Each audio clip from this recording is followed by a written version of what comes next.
Before we get started, I just want to ask for a subscribe, maybe a like if you liked it, leave a comment if you did, and what you found insightful, or maybe what you didn't like about the episode so we know what to change up for future episodes. With that being said, let's get to it.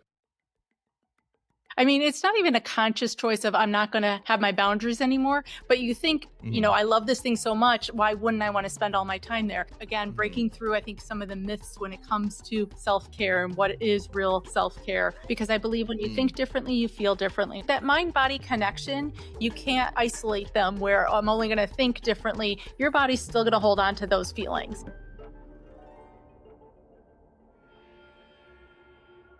Hello, and welcome back to Retrieving Sanity, your recovery-focused podcast with your host, Keegan. Today, we're talking to someone who spent nearly 3 decades helping people navigate the absolute chaos of life, only to find herself hit by the same wall of burnout she was teaching others to avoid. Daniela Wolfe is a licensed master social worker, a speaker, and the author of Balance Breakthrough. She's the host of the Best D Life podcast, where she helps high achievers stop surviving and start thriving by mastering their time and their mindset. But here's the kicker. Daniella believes that burnout doesn't just come from toxic environments. It often comes from the things we love most. So, Daniella, how are you doing today? And can you tell us why would burnout come from something that we love instead of the bad workplace? Absolutely, Keegan. Thanks so much for having me tonight. A lot of times, like you said, people assume it's something negative. But if you think about it, if you're at a job that you don't really like, 5 o'clock comes and you are out the door, you're checking out. But when it comes to the things we're passionate about, those are the things we toss our boundaries out the window for. And science has shown, they've done studies, that those are the things that can actually set us up for burnout more, not only because we're tossing our boundaries out the window, but because we ride those highs and lows so much more intensely because we're all in. Those are our passions. A lot of times it can be isolating because, again, we're going through it, we feel like on our own. And so just all of those reasons is why our passions can set us up. And it could be a job, our business, it could be kids, it could be a relationship. You think of those things where maybe, you just want to spend all your time there, not realizing you're neglecting so many other important areas in your life. Okay. Yeah, that does make a lot of sense. Yeah, because whenever I'm really, I don't know, let's say video games, for example, if I'm really into a video game, I can stay up way past a decent bedtime. But that's a really small example for crossing a boundary for something I'm passionate about. But why do you think that people decide to eliminate boundaries whenever they're working on something that they really love? I mean, it's not even a conscious choice of I'm not going to have my boundaries anymore, but you think, I love this thing so much. Why wouldn't I want to spend all my time there? I can remember, talking to a new mom friend and she was like, oh my gosh, you're my first adult contact in 2 days, because she was like so all in on her kids. You think sometimes when you're in a new relationship, you might not see your friends as much. You might, eliminate some of the other things you did independently to be with that person. Or like I said, if you have a business, I can spend hours on my business because I love it and it's so much fun. But, just like you can have too much of any good thing, whether that's you can have too much ice cream, you can overwork out, you can do too much. You need that balance and moderation in order for it to stay healthy. Okay, so how does someone find a balance with something that they're loving? Because usually the things that we do that we really enjoy tend to give us back a little bit of energy on the back end, right? So how do we find a balance that doesn't really wear us away too fast? It's about kind of spreading it out in more than one area. So it's not just one thing. Like when I talk about self-care, there's actually 8 different pillars that really make up like a healthy self-care. It's not just doing one thing. So it's not just working out all the time or eating healthy, but sustainable, daily, practical kind of self-care involves everything from how you eat, how you sleep, how you move, how you dress, how you decorate and organize your home, how you connect with others, how you think about money, as well as like the traditional personal development, like meditation, mindfulness, journaling, gratitude, those types of practices. And so when you start to see it from these different areas, because not only do they work together to support you, but if one of them's way off, they can also negatively affect each other. I don't know about you, but like if I don't get a great night's sleep, I'm going to be a little cranky and irritable and not that great to connect with. I'm going to crave carbs and probably not eat as well the next day. I'm not going to be as motivated to work out, and so you can start to see how those dominoes start to fall if we only focus on just one thing, because they all interact and affect each other. Gotcha. Okay, okay. I wasn't aware that there was 8 pillars, but real quick, can we do a little bit of like a time machine thing and just get a little bit of your backstory? Because you hit burnout yourself while you were helping people through it. Did you feel kind of betrayed by yourself or something there? So I wasn't actually as focused on burnout when I hit my own burnout. That was about 20 years Okay. ago. So yes, I had been practicing social work for about 10 or so years at that point, and Hmm. I was going through a divorce. My kids were super young. They were 4 and 6 months old. And I was trying to do it all, be it all. I'm a high achiever. I always want to, prove that I'm capable. I wasn't great at asking for help at that point. And, unfortunately, while it looked great on the outside, like I was managing and doing all these things, I was also irritable. I was snapping at my kids maybe more than I wanted to, not showing up as who I knew I wanted to have them remember as they got older who I could be. And I did, have this major meltdown moment where I hit my own kind of burnout and realized this was not how I was going to live my life anymore. And so I started practicing what I helped other people with, from a social work standpoint. I started like a small daily gratitude practices, 3 to 5 Hmm. things every day. Our grocery store had free childcare at the time. So I started letting them go Whoa. there and had to work through some guilt and some limiting beliefs when I would run into people and they'd be like, oh, where are the kids? And realizing I didn't Mm. need to over explain where they were, or that Hmm. you know they weren't judging me the way I felt they were maybe judging. Like again, that those negative Nancy's in my head telling me all these bad things. As well as I joined a Yeah. gym that had free childcare, and I realized not only was I showing up different and better, but my kids were too. So many times we're Huh. so afraid to take this because we think we're taking away from the people around us, but we actually end up giving so much more back to them through ourselves and for them. And people, Mm. were coming to ask me what I was doing, or how I was managing this, as well as sharing with me moments that they took for themselves because of something I said or did. And I realized I think we're all looking for that validation and permission that it's okay to take time Mm. for ourselves. And so that's kind of what started me then on the journey to really focus on burnout and kind of, I did a lot of the hard part of figuring out what works, what doesn't work, what's sustainable, again, Hmm. breaking through, I think, some of the myths when it comes to self care and what is real self care, looking at my time planning, looking at my mindset. And that's how I then developed what I use now. It's called the Exhausted to Empowered formula to really help Ooh. people break through, that burnout and find that balance in their life. Ooh, okay. So, from your experience, what did your meltdown or burnout kind of look like? Mhm. Because it's a little different for everyone, right? Absolutely. And a lot of times, too, it's hard to see from the outside because it's not always this major breakdown. It can look like high achieving, it can look like constantly Hmm. hitting goals and things like that. But if it's done in a way that's not sustainable, that, might look good on the outside, but not feel good on the inside, that's where I think Hmm. we can really start to hit burnout. And it's a gradual kind of process. It's not like you wake up all of a sudden and you're there. But so many times we don't see it. It can, show up as like cynicism. It can show up as lack of Mm. motivation. It can show up physically where your body decides this isn't working anymore.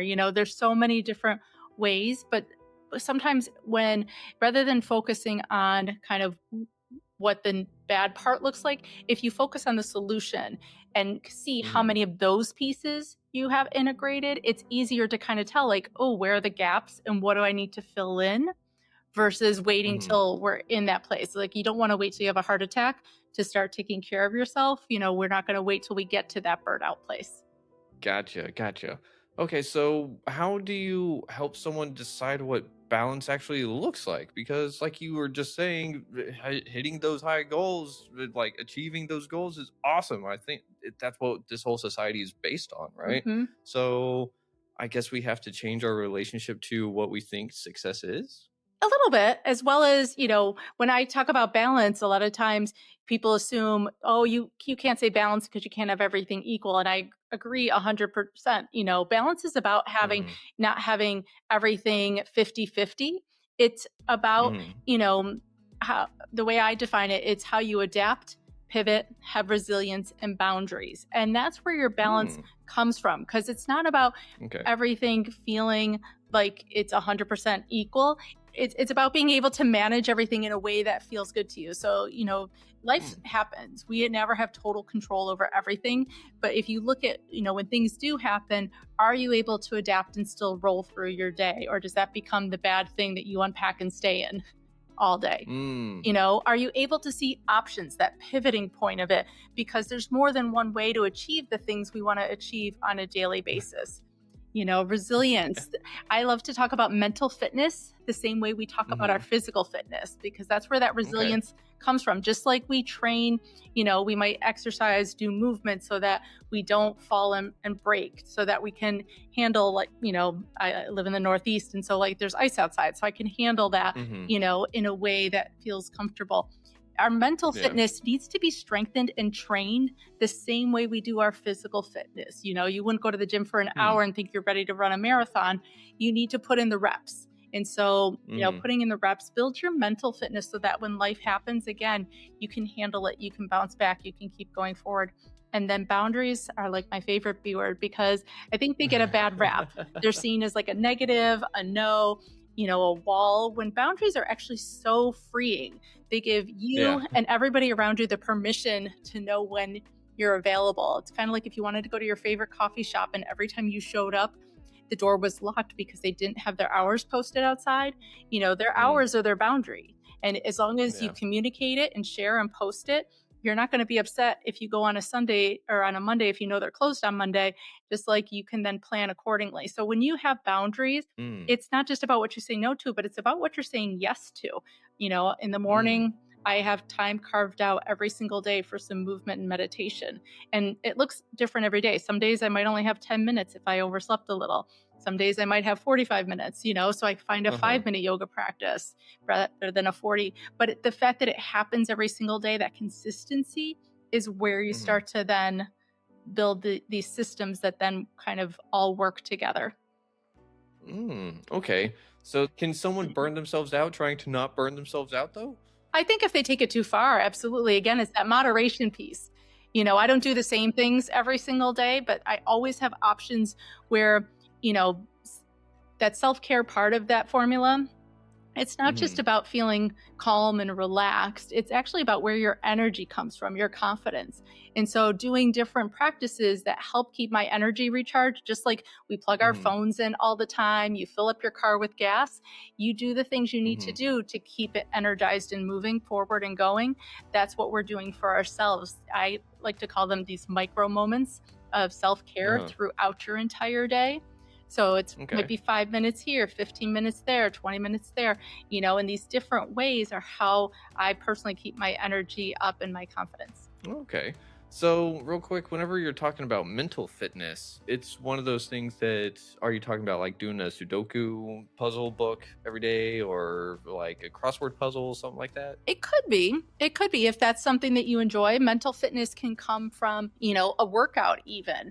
It can come from eating healthy. It can come from laughing with others and that human connection. There's different ways to build your mental fitness. It's those restorative practices that kind of help you feel good about yourself, that help you recharge in different ways. And that can look different for everybody.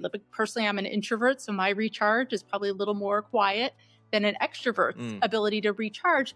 But knowing yourself and knowing what kind of lights your fire is where you're going to find how to build that mental fitness for you, so that, again, where your areas of recharge are going to come from.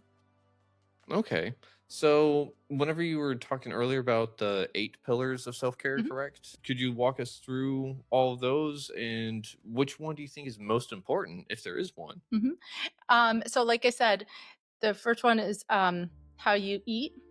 Obviously what goes in your body is going to have a lot of different effects on it. If I eat, high sugar, high fructose corn syrup, a lot of junk food, so to speak, it's going to make me emotionally feel very different. My energy levels are going to spike and crash in different ways than if I chose to eat in a healthy way. It doesn't mean, you cut out everything that's, quote, not good for you. But it's like, again, finding that moderation, how you move. It doesn't have to be a hardcore boot camp workout. Movement, is essential for our bodies in order to keep functioning on a day-to-day basis. So it can be Mm-hmm. anything from, like I said, there's some days I just fit in a 5-minute yoga routine, taking an extra lap around my building before I go sit at my desk after using the restroom, parking in the far parking spot. There's so many different ways to add movement in. Um, Mm-hmm. so eat, sleep.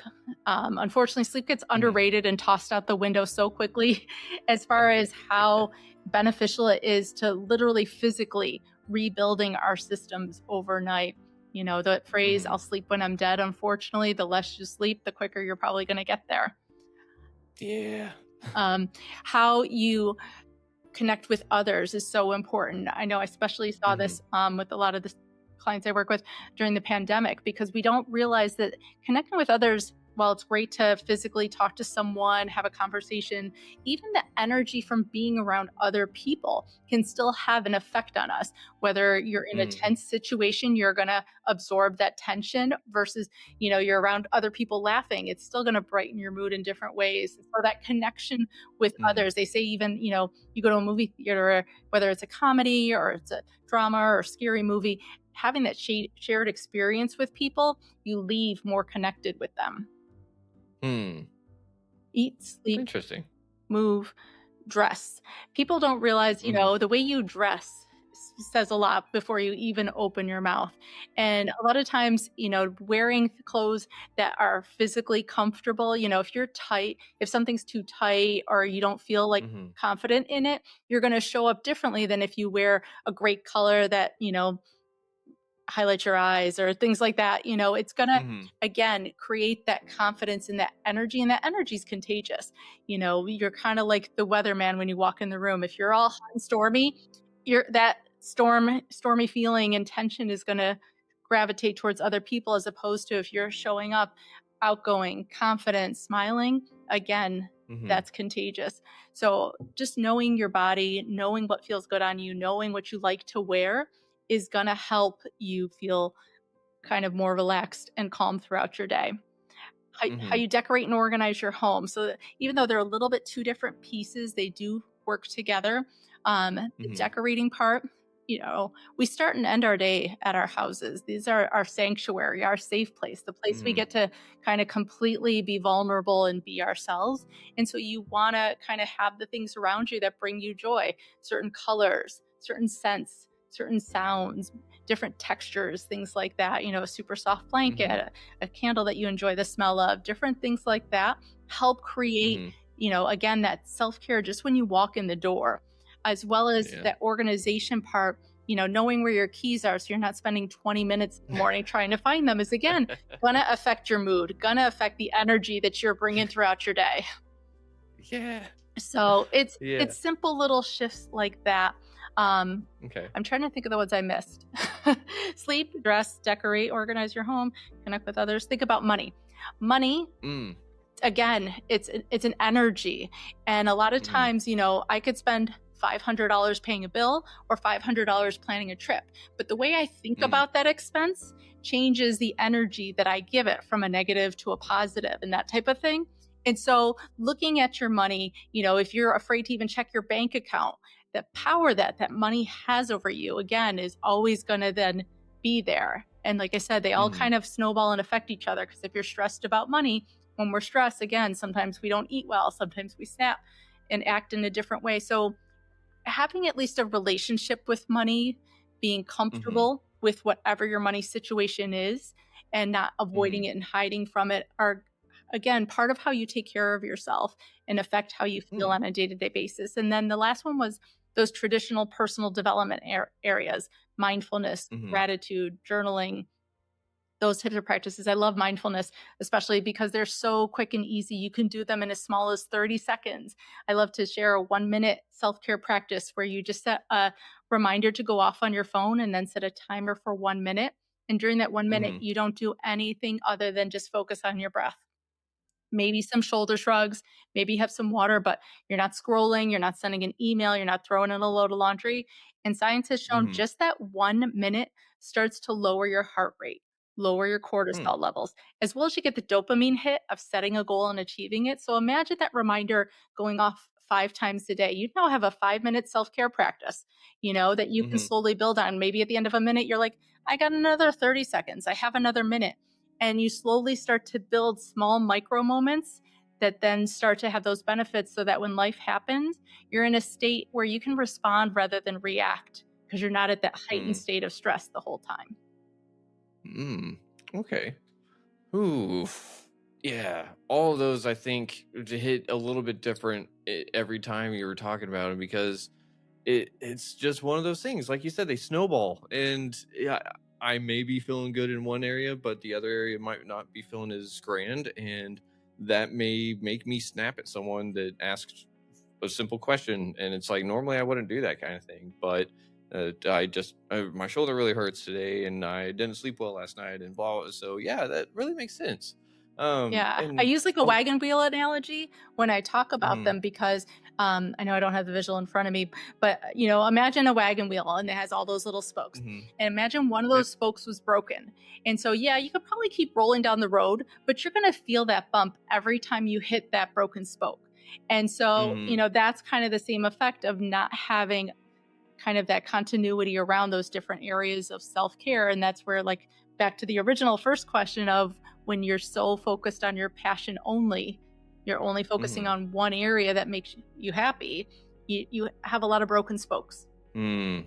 Oof, yeah, a lot of broken spokes, and I think that that's how a lot of us just kind of got used to life, and we're like, "Hey, this is how it works, right?"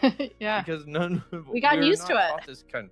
Yeah, we're not taught this kind of thing in middle school, high school. Whenever I think it would be really beneficial, so you're kind of sitting there helping people pick up the pieces in a sense, but also at the same time, you're helping them recombobulate moving forward, right? Yeah, that's why I always start with mindset because I believe when you think Mm, differently, you feel differently. When you feel differently, you act differently. If you go straight to yeah. the actions and you haven't changed how you're thinking, that's where then, the guilt comes in, the limiting beliefs. You Mm. might still go through your to do list while you're in the middle of a yoga class, supposedly relaxing, because you haven't changed the way you're thinking about resting, the way you're thinking about taking time for yourself. And so until we change Mhm. that thought process, it's not gonna gel. Mm.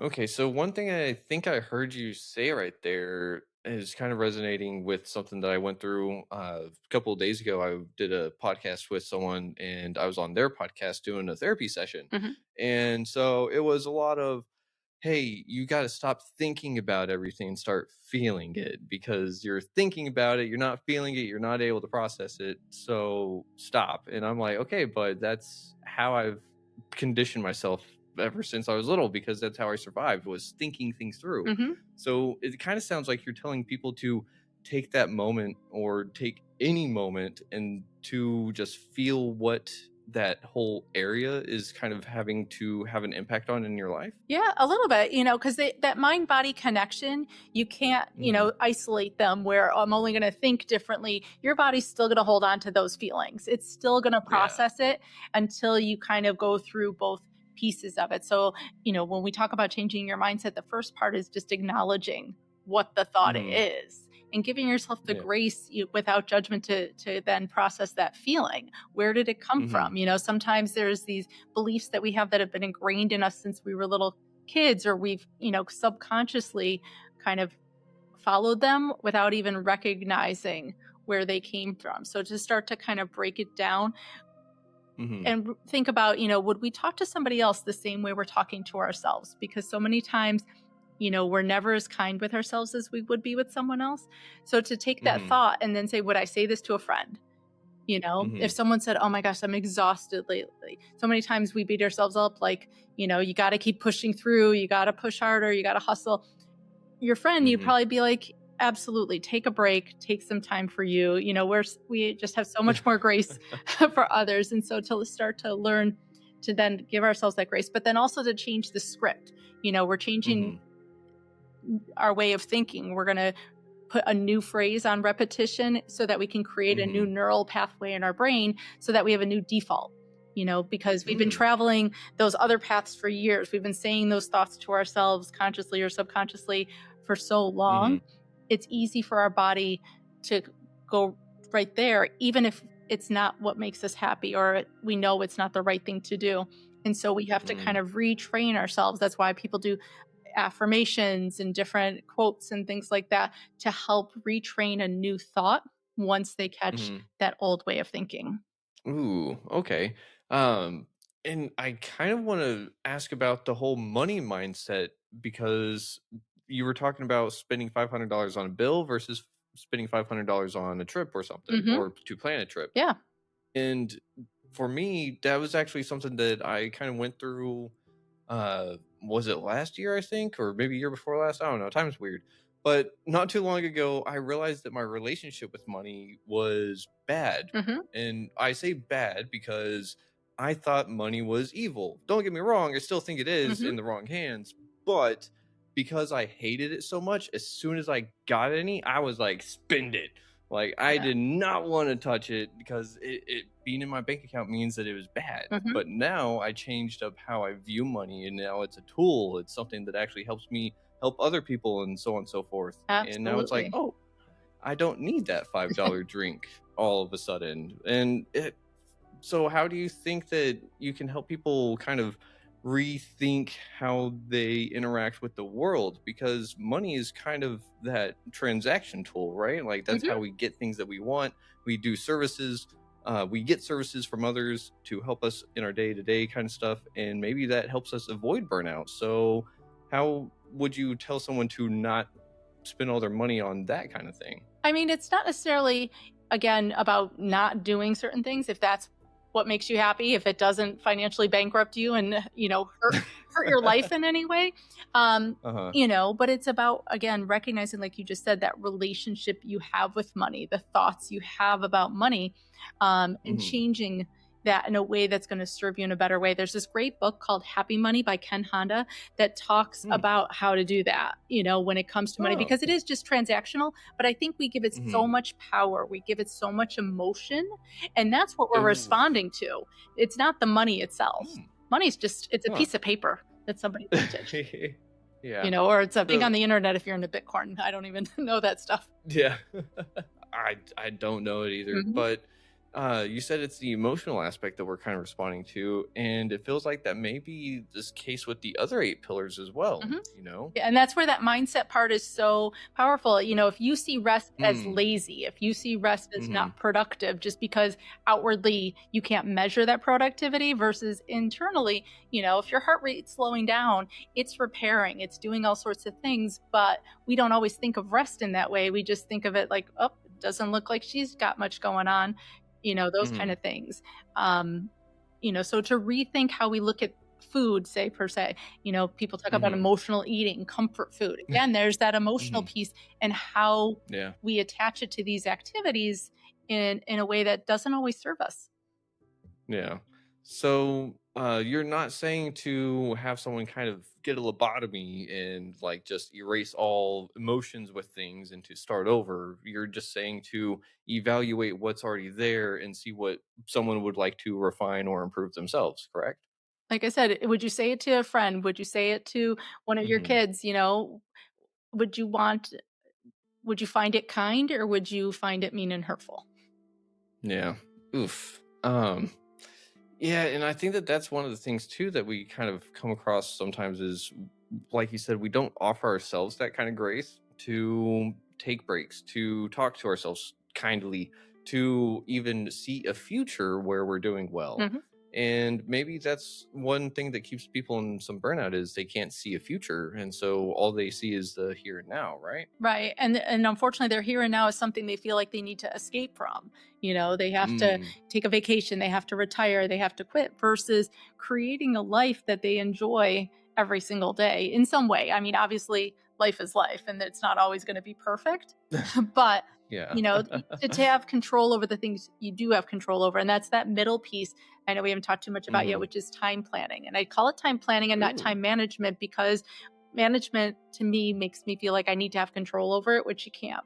But Hmm. I can plan. I can have some foresight as far as knowing what my priorities are each day. And that's a Hmm. big part of it because I think when we just put everything on one big list and everything has the same level of importance and urgency, all of a sudden nothing is really important and urgent. It's like that line from The Incredibles, if everybody's a Yeah. super, then nobody's super. And so, to have some real priorities of what's important and urgent, what's important but not Mhm, urgent, what's urgent but not important. And those are the kind of things that you mhm. can delegate and give to somebody else, as well as what's Yeah. completely unimportant and unurgent. Social media is a big one on that list sometimes. And so recognizing, what are the top 2 to 3 things each day that have to happen? What are the other things you can intentionally plan for? And I always have people plan, their time for themselves, just like they would a doctor's appointment or any other meeting, Mhm, as well as to block it in a way so that they're not stacked on top of each other, one after the other. I like to leave what mm, I call a buffer space in between the mhm, different tasks on my calendar because, one, it allows life to happen. So if I spill my coffee walking out the door and I got to change, I'm not going to be running late and creating stress because I stacked my day too tight. As well as, mhm. if nothing goes wrong, now I have that free time for those micro moments of self care to just start seamlessly flowing in throughout my day. Okay. So time planning instead of time management, Mhm. and there's kind of working on the relationship with the thing in itself. So whenever you're working with time planning, though, what's one of the things that a lot of people have a hard time letting go I think putting themselves on there as a priority is one of the of? hardest things. We're taught that that's Oh. selfish, but again, there's so much science behind all of this. Science has shown, when you take that time for yourself, your productivity increases, your creativity increases, again, your Mhm, energy level increases, you are more positive around others, and it actually helps the group as a whole if you're, say, at work mhm, trying to work than if you just kept pushing harder. There's like different time efficiency strategies like the Pomodoro method. I was thinking of things like that, mhm. that are Yeah. based on the fact that breaks actually make you better. Yeah. Even you look at pro athletes, they don't train 7 days Mhm, a week. They always have a rest day, at least one, if not more. mhm, And that's part of their success plan. That's not a day off. That's actually mhm. intentional and built in to help make them Mhm. stronger. Yep, it's called a rest day on their calendar, if I'm not mistaken. Hmm. So they actually rest. And the Pomodoro, Hmm. right? Yep, like the tomato. Uh, yep. It's something that's really great because, like, I know I had it somewhere. I forget where I came across it the first time. I think it was the focus session on Windows, Hmm. and I was like, "Oh, that's kind of cool." And then I ignored it for a couple years. I was like, "Yeah, whatever." And just recently, I've actually started doing that myself. So whenever I'm like working from home or something, I'll set a little 25-minute timer with a 5-minute break and like work, and then break hits. I'll check everything else that needs to get checked, and then go and rest for a little bit, and so on and so forth. But it does seem to open up more bandwidth. Hmm. It does seem to kind of help get everything, I wouldn't say regulated, but kind of more balanced out. Yeah, because our brain can only handle focus for so long. And then we actually Yeah. become less efficient, less focused, all those kind of things. And so when we do it intentionally, we're letting go of any of the guilt, any of the expectations, because then we have put the focus on this is a good thing to be doing. Huh. Okay, I like that. One other thing that I have to ask real quick, because you said creativity, Hmm. I was watching something lately that was talking about getting into the flow Hmm. state. Flow is a big thing for the creative type people. And they were talking about how focus is one of those things too. I think they said like 110 minutes is kind of the top for our focus before we start going Yes. downhill. Do you ever find yourself or helping people accidentally fall into flow? It's not even accidental. If anything, when we're setting up those time blocks, we're very intentional about looking for when their flow state typically is. Most people usually Ooh. have a time of day that is going to be best for them to get into that state. Some people are night owls. Some people are, Mhm, 5 a.m., 6 a.m. morning people. I know for me, my mhm. flow state is absolutely not 2 o'clock in the afternoon. That's for whatever reason when I need a nap. I don't know if it's after lunch, something like that. So I know Huh. not to put something that's going to require some mental bandwidth on my part in the afternoon. I'm Mhm, going to try and intentionally plan that for in the morning. So knowing again when you're at your best when it comes to focus and mhm. working is when you're going to plan those things that you need to be more creative or get into that flow space for. Ooh, okay. Real quick, where can people find you if they're looking to get your help with burnout and everything that comes with it? Absolutely. My website is bestdlife.com, and there you'll get access to blog posts, my podcast. I have some awesome free resources on there. One of them is to help you find a way to not only carve out 10 minutes for yourself, but to have a plan of what to do. There's over 20 ideas of how to spend that 10 minutes so that you're Hmm. building some of these new habits. So that's for free on my website. You can grab access to my book. You can email me and ask me questions, as well as follow me on social media. I share so many amazing tips all the time because I think everybody should be living this kind of life. I think it's just, something we Yeah. all need to be striving for every day. Hmm.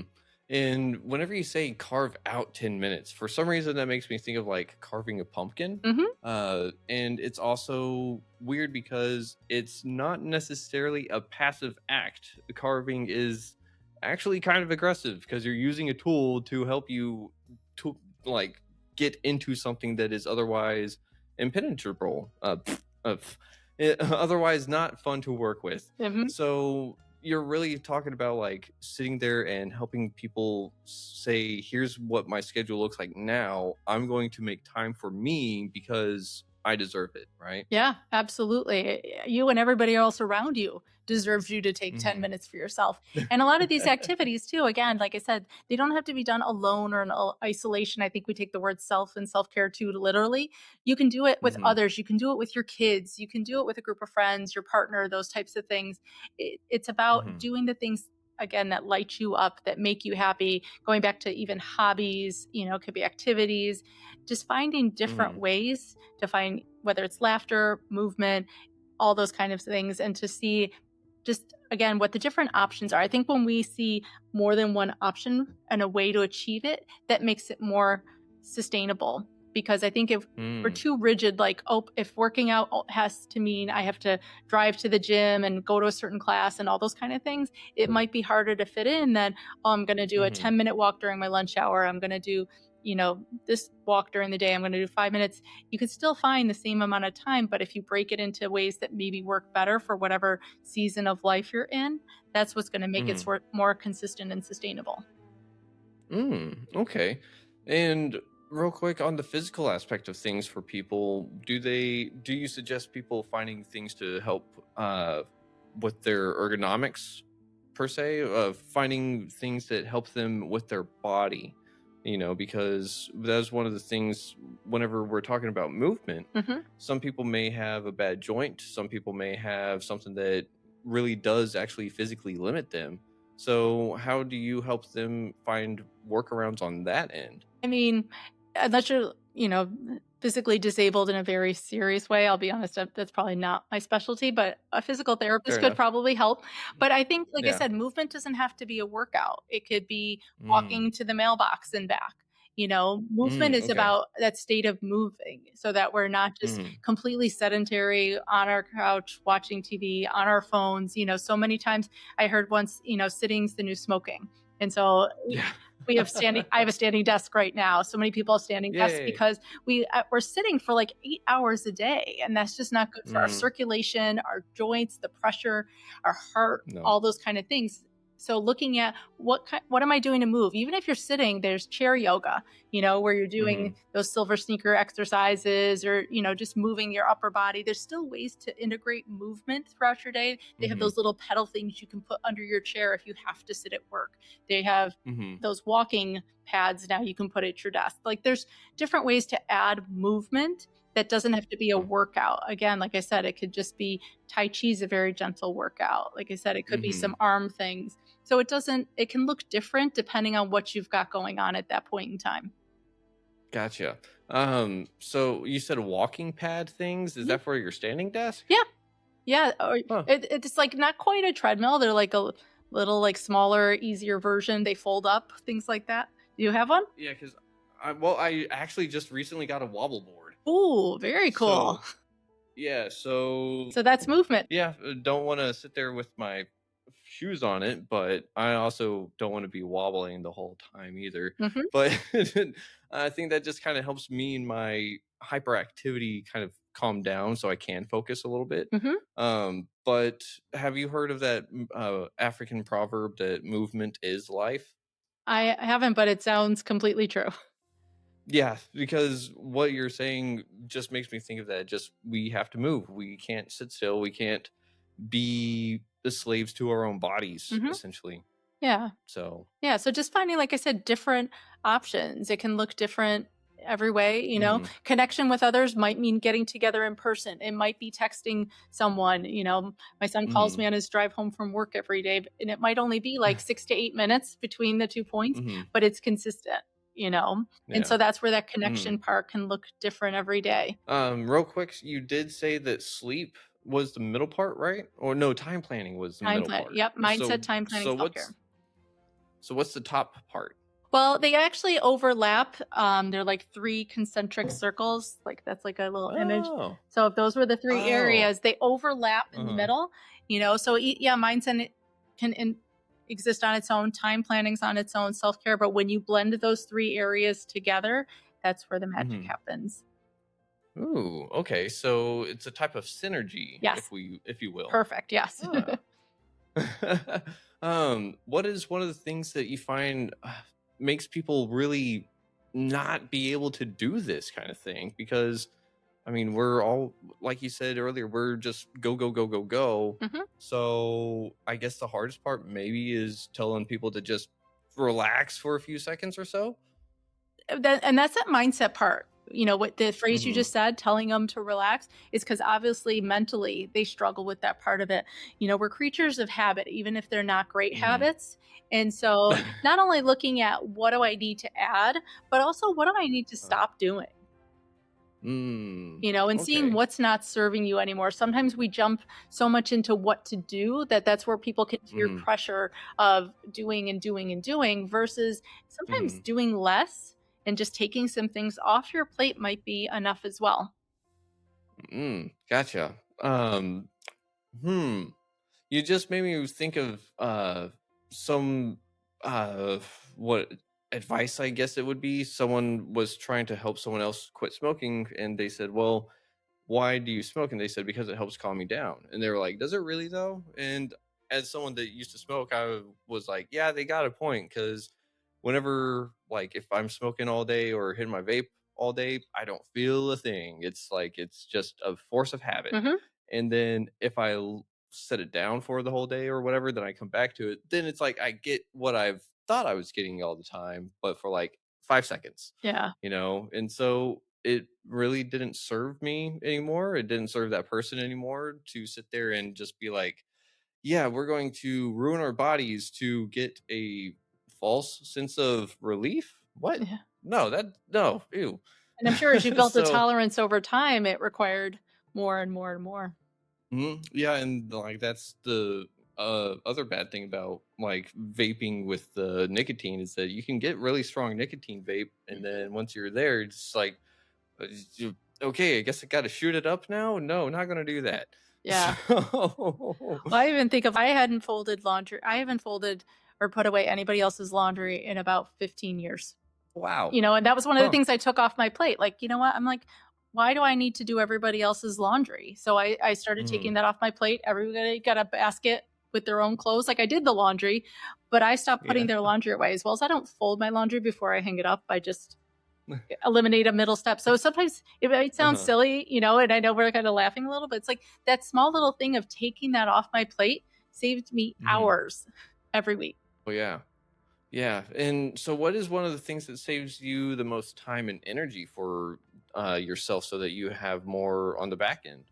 I mean, there's a variety of different things. There's a lot of pre things that I do. Like I Hmm. pre-plan a lot of my food. So Sunday is like a meal Ooh. prep day for me where I'll get, like my little yogurt parfait things all set up. I make this other little thing. So I'll have like a whole bunch of containers in the fridge ready to go so that each day as I'm leaving for work, it's a grab and go. I'm not making lunch every day. I pre-plan a lot of Mm. what I'm wearing either the week before, like again on Sunday, or at least even the night before, so that in the morning I'm not worrying about steaming things or figuring out what to wear. So just sometimes Mhm. taking a couple extra minutes, ahead of time to pre-plan saves me Mhm. extra time that next day. Okay, so pre-planning can actually be a lot bigger of a time saver than what we think. Yeah, we think, "Oh, I don't have time to pre-plan," but again, it's that time planning. We have the same 24 hours in the day, all of us, and we prioritize what's important to us. We make time for the Mhm. things we want. Like, it's amazing, I'll drive to work sometimes and I'll see a coffee line wrapped around the building, through a parking lot, and there's people standing, waiting like 20 cars deep to get a cup of coffee, and I'm like, Yeah. "Okay, that's what they made time for." Like, personally, that would make me just so stressed and anxious, like, that's Yeah, not my no. thing, but, Uh-uh. you know, for other people, that's what they plan and make their time for. Mhm. You look on your phone, how much time you spend on different apps and things like that. It's amazing, because they're designed that Mm. way, how much time we can lose there. People make time Yeah. for all sorts of things. We all have different priorities. So it's about figuring out if it's important enough to you or not. Ooh, okay. So, whenever you went through your burnout, what did you find for yourself that was like, did you say that I'm important enough to get out of burnout, or did you kind of have to have someone show you that, hey, you're going through burnout too now, right? I did have my own kind of self-awareness that I knew this wasn't what I wanted and I wasn't happy. I definitely wasn't Hmm. happy. My kids weren't happy. Um, and I think I found, I did make the time for the things that I really always said I wanted the time for, but hadn't, Hmm. so that's where, like I said, every day I've got a morning routine that involves movement and meditation. And every night I have a nighttime routine. It involves my skincare and reading from an actual book. And again, some nights it's 3 sentences before I fall asleep. Some nights it's 3 paragraphs or 3 pages. But again, that consistency of the fact that I'm saying yes to that every single day is what I'm making the time for. Okay. So the other thing I'm hearing in all this is consistency. We got to be consistent with ourselves. Otherwise, do we fall right into burnout or do we just run the risk of burnout? You definitely run the risk, but it's kind of like just like you eat and sleep and brush your teeth every day. You're not going to eat on Sunday Hmm. and think you're not going to be starving on Tuesday. But that's what happens when people save their time for themselves, their self care for an hour on Saturday or for just over the Hmm. weekend. It's not sustainable to help maintain your recharge and your energy every single day if you only do it once a Yeah. week. Hmm. Yeah, that's a really good point because whenever I think of self care, thankfully I've gotten to the point where like that 5 minute timer goes off. I do a little bit of like exercise, meditation, go outside for a little bit because like whenever life happens, we don't know how long it's going to take to bounce back from something. Hmm. And whenever you're sitting there, like you said, some people will say, I've got like an hour for self care on Saturday, but it's Monday and you just got fired. Well, guess what? You have the rest of the week to do a little bit of self care too, Hmm. but you're going to wait till Saturday. And then by the time Saturday comes around, you're probably going to forget it because you're going to be going, I need to do work and find work and everything, Right. Or right? you think I don't have the money, I don't have the time, Mm, and that's the thing. We yeah. have to let go of that myth that self-care it's a luxury or that it's a nice to have. It's a daily Ooh. necessity. It's necessary Hmm. every single day. You're going to plug your phone in to charge it every single day. You're going to make sure there's gas in your car. You're going to eat every day. You need to take care of Hmm. yourself every single day. Yeah. And I think maybe one way we could help people kind of understand self-care is a lot more than just a luxury is kind of like what you said, plugging in your phone. That's self-care because guess what? Without your phone, you're not connected to the world Yeah. nowadays. Which actually sometimes is probably a good thing, but yes. Yeah. Yeah, no joke. What do they say? With Everything works technology. better when you shut it off and start it again, Hmm. you know? And that's why sleep works so well for us, right? Mhm. Yeah. I mean, my kids, they always bragged on me because they'd be like, Mom, we're the only ones that don't have our phones upstairs, when they were younger. They're in their 20s now. But when they were younger, Hmm. I made them plug in their phones downstairs. My phone is downstairs. Hmm. They're like, we're the only ones that don't have them upstairs. I'm like, I don't care. You need a break from it. You need some space. Hmm. I don't think Yeah. we take enough time for those types of things. No, I remember growing up outside all the time, and then by the time I did have a cell phone and people try to call me, I got mad at it, and so I was like, "You're not going to call me while I'm hanging out with friends." Hmm. But that is one of the things is that we're able to kind of go through life, and we may not realize that we're in burnout, getting close to burnout, or maybe we went through burnout and got out of burnout and didn't even realize it. Hmm. But at the same time, we're still trying to take care of ourselves, but we're trying to take care of those around us. And we can't do that forever, right? So we have to ask for help at some point, right? Yeah, absolutely. And to even think of, like I said, I struggled a lot of times to ask for help because I felt like it was putting someone out or being a burden. But I know Hmm. personally, like, I love being able to help the people I care about. I love being able to volunteer Yeah. and help others. And, to see it as that gift that you're giving someone else the opportunity to get that same feeling that you get when you get to help someone, it's a good thing. Hmm. People don't say yes unless they want to. Yeah. Oof. Oh, that's a really good thing to keep in mind for someone like myself, because I have the same thing. Like, hey, I need help with stuff, and everything inside of me goes, "Nah, you don't need help. You just need to work harder. Leave them alone." Hmm. You know. So, But what would you say to your friend if uh, you knew they were struggling with something and didn't ask you for help? I'd call. Well, I'm not going to call them stupid, but I'd be No. like, "Really? Like, you're not going to let me help you out there? And I want to help you. Like, come on." And that's what you need to So. tell yourself. Like, really? You're not going to let them help you out? Hmm. And I don't know where it comes to, and a lot of it does come to my childhood, because I had to like kind of raise myself to be pretty independent, and so it just followed me into adulthood, and it's like, cool, well, it's worked so far, right? But it hasn't worked out well. Like, I'm alive, but that was a bumpy ass ride, Yeah. and it didn't have to be that At bumpy. what cost? They say, So. like, independence is a good thing, but they say hyper independence is a trauma response. And I've had to unpack that myself. Don't worry. It's Yeah, and it's one of those, like, but it's a trauma response, but I'm here, I'm okay, like, I feel fine. yeah. You say it with that high um pitched Ross voice. I'm fine. yeah, I'm fine. Do you think that we could possibly see you on in the future to see if you come out with another book, or did we miss anything that you wanted to talk about? Um, I don't think so. I think we hit so many things, which was awesome. You know, Yeah. Definitely, I would love to come back, especially if I have another book come out. This book, I love the fact that, it's everything you get working with me one on one. I put in this book because I didn't want to gatekeep it Hmm. from people who maybe don't do coaching or, their Hmm. companies don't bring in speakers, things like that. And so it's not like a sit and read in a weekend kind of book. It's a guided step by step playbook to help you through all these different parts. Okay, I love that. It's something to help everyone go through and figure out what works for them Hmm. on their time so that they Absolutely. can sit there and There, get better on their own. There's a ton of like self assessments in there, like self reflection types of activities. There's a digital workbook that goes with it if you want to do that part of it. So it talks about everything from burnout to work life balance to mental fitness, as well as the whole exhausted to empowered formula. Ooh, okay. That's awesome. And they can find that on your website over at bestdlife.com, Yep. right? Yep. As well as Amazon, Awesome. barnesandnoble.com, any place you get books. Daniela, the name of this podcast is Retrieving Sanity, and we explore how all facets of living life impact mental health. Mhm.